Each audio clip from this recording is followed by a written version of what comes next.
a forest road deep in Russian-controlled territory, 1700 hours on a recent winter afternoon, daylight fading rapidly.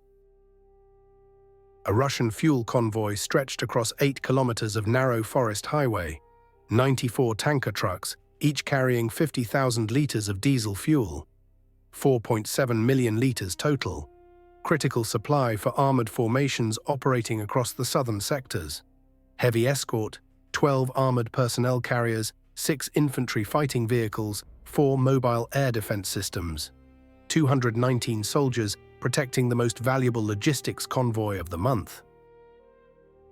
23 minutes later, the entire convoy would be consumed by fire, all 94 tankers destroyed, 4.7 million liters of fuel burning in an inferno visible from space, 219 Russian soldiers dead or critically wounded, 8 kilometers of highway transformed into a river of flame that would burn for 72 hours. This happened days ago. The fires still burn. The heat is still too intense for recovery operations. The strategic consequences are still unfolding. This is what occurred. The convoy had departed staging areas at 1400 hours.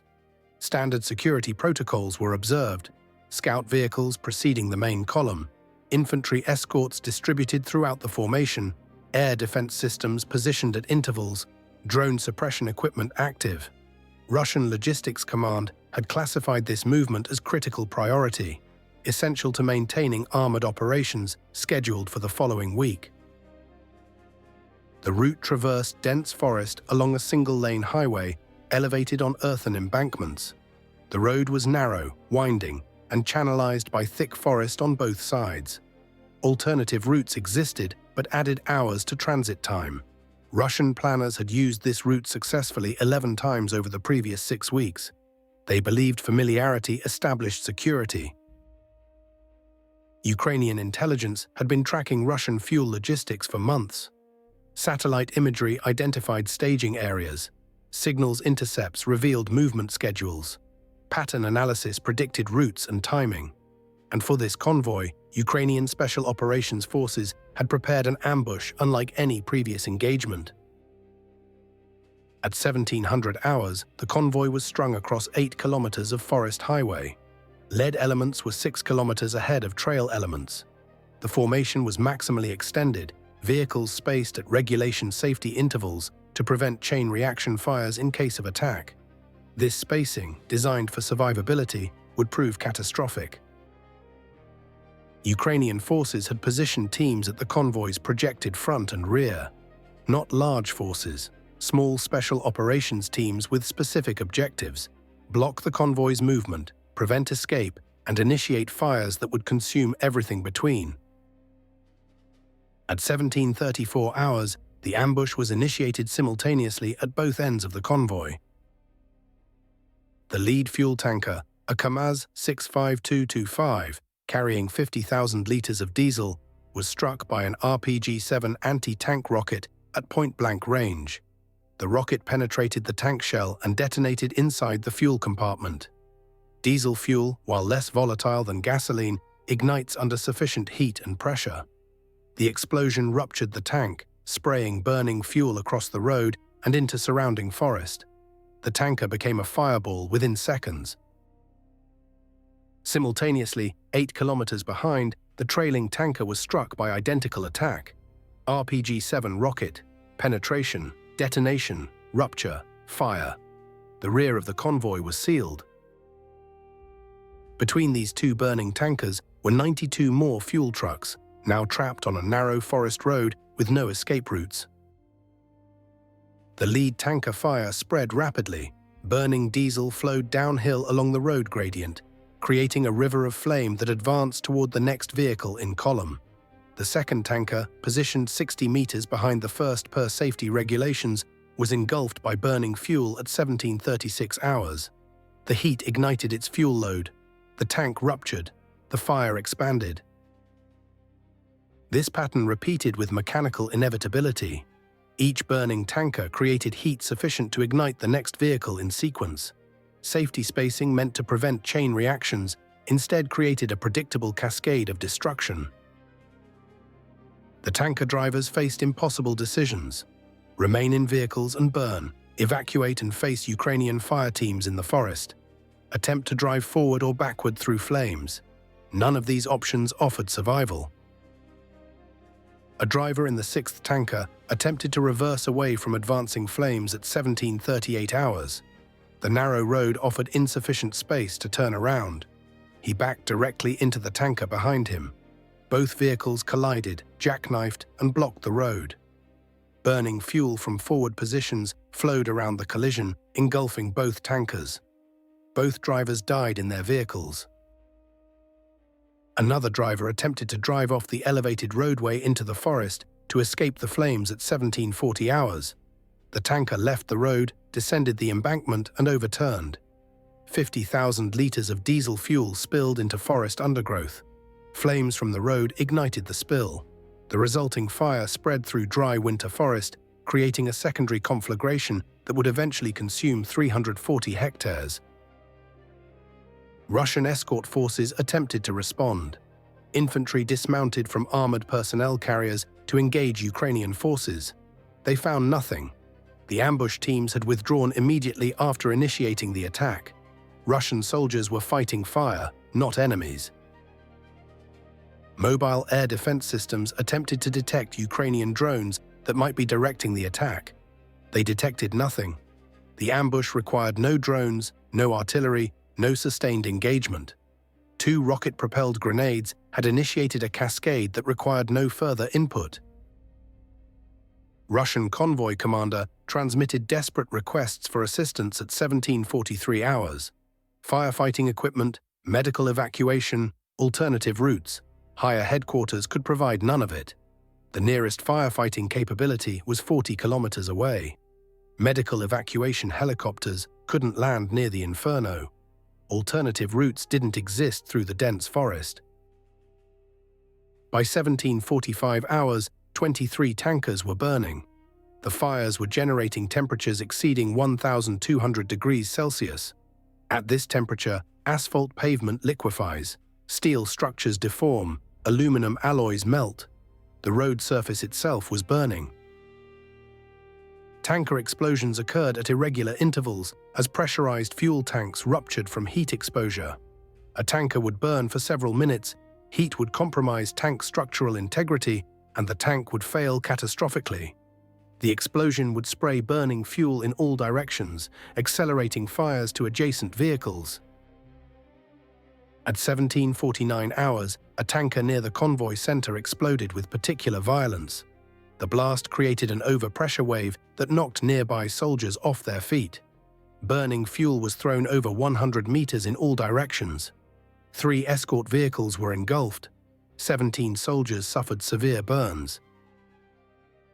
Russian soldiers were trapped between advancing fires from both directions. The lead fire consumed vehicles from front to back. The trailing fire consumed from back to front. Soldiers in the convoy center watched both walls of flame approaching their positions. Some soldiers attempted to flee through the forest. The terrain was dense, the undergrowth thick. Winter conditions made movement difficult.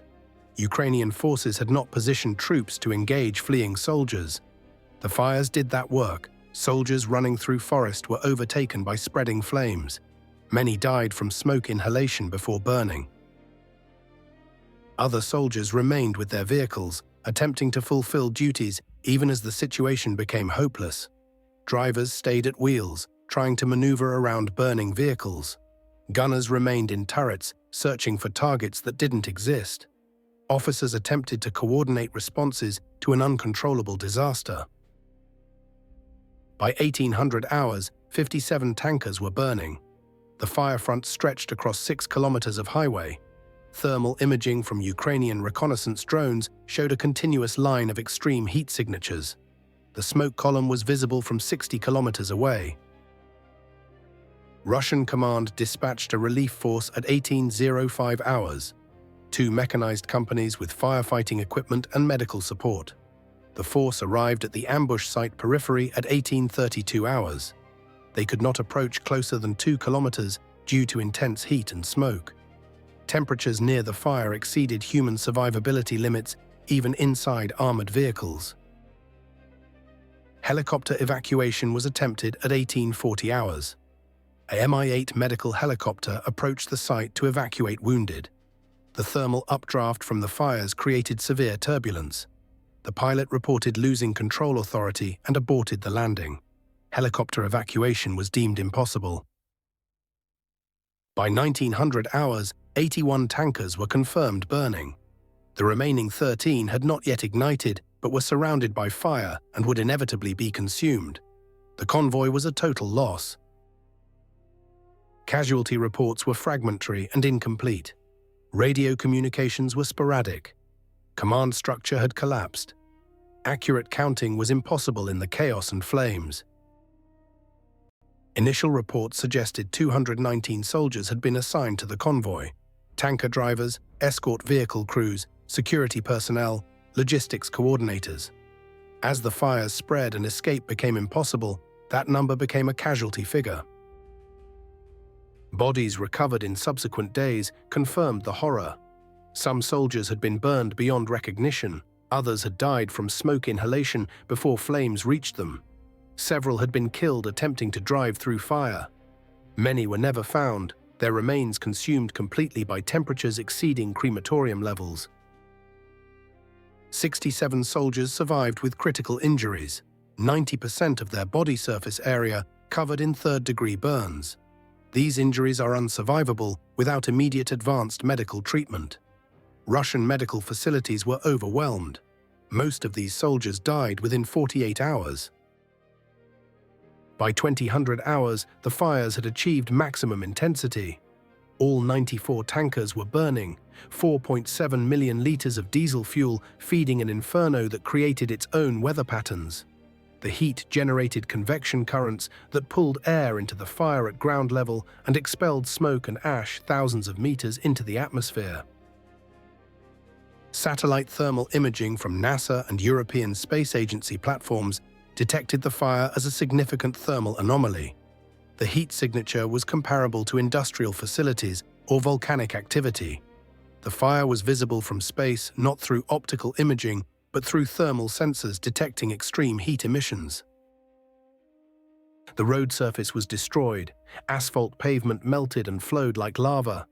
The earthen embankment supporting the road was baked hard as ceramic in some areas and collapsed completely in others.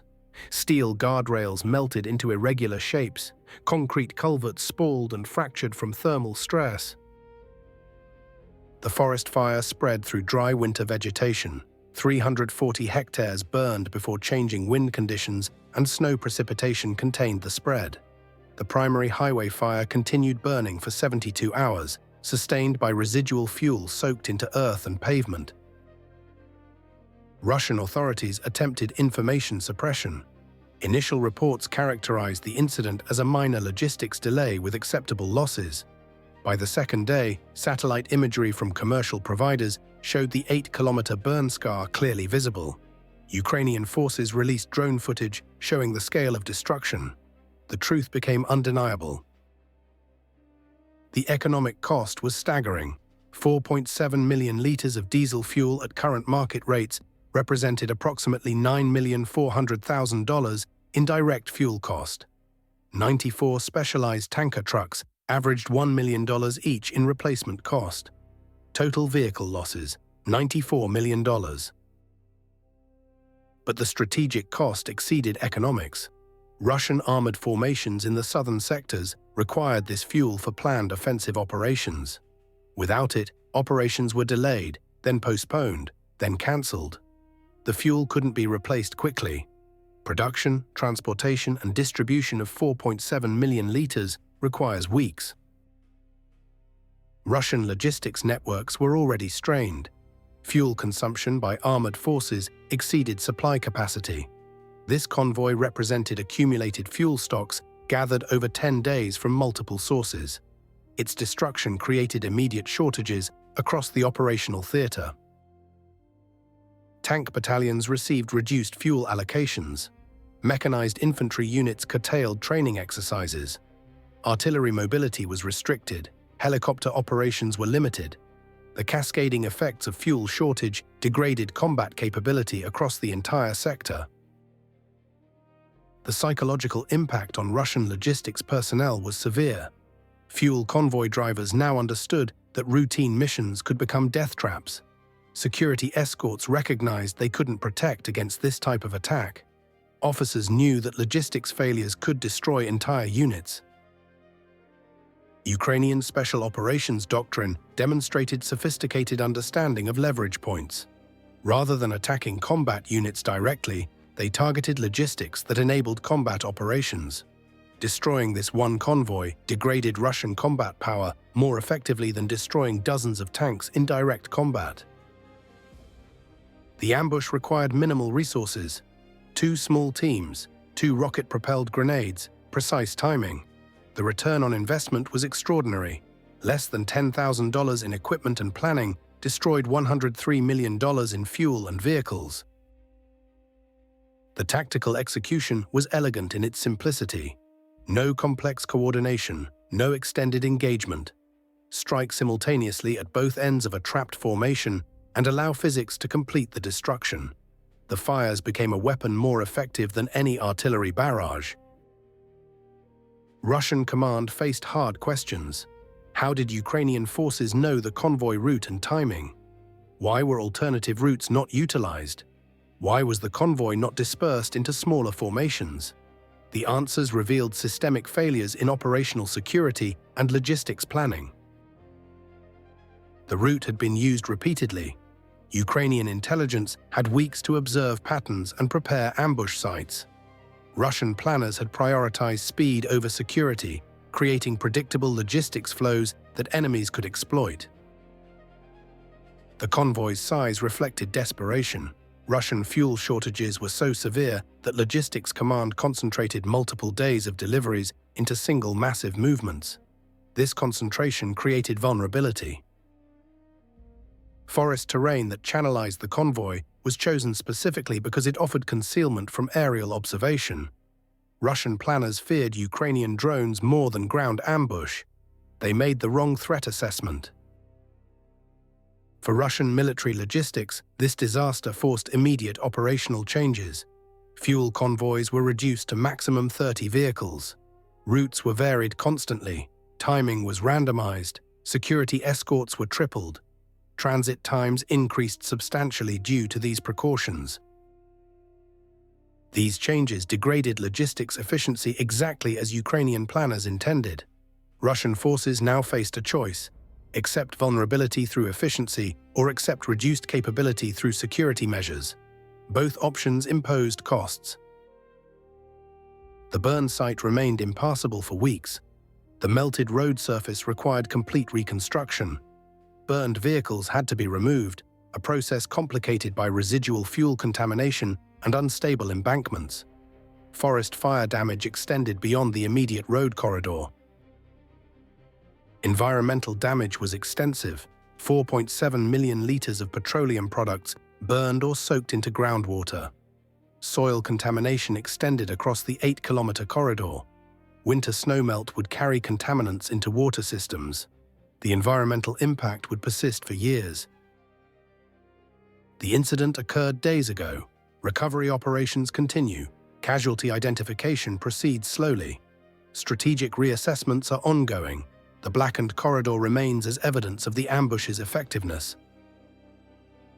The numbers define the disaster: 94 tankers destroyed, 4.7 million liters of fuel consumed, 219 soldiers dead, 67 critically wounded, 8 kilometers of highway destroyed, 72 hours of continuous burning, $103 million in direct losses.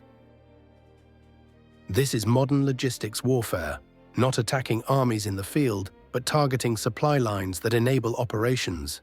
Not engaging strength, but exploiting vulnerability.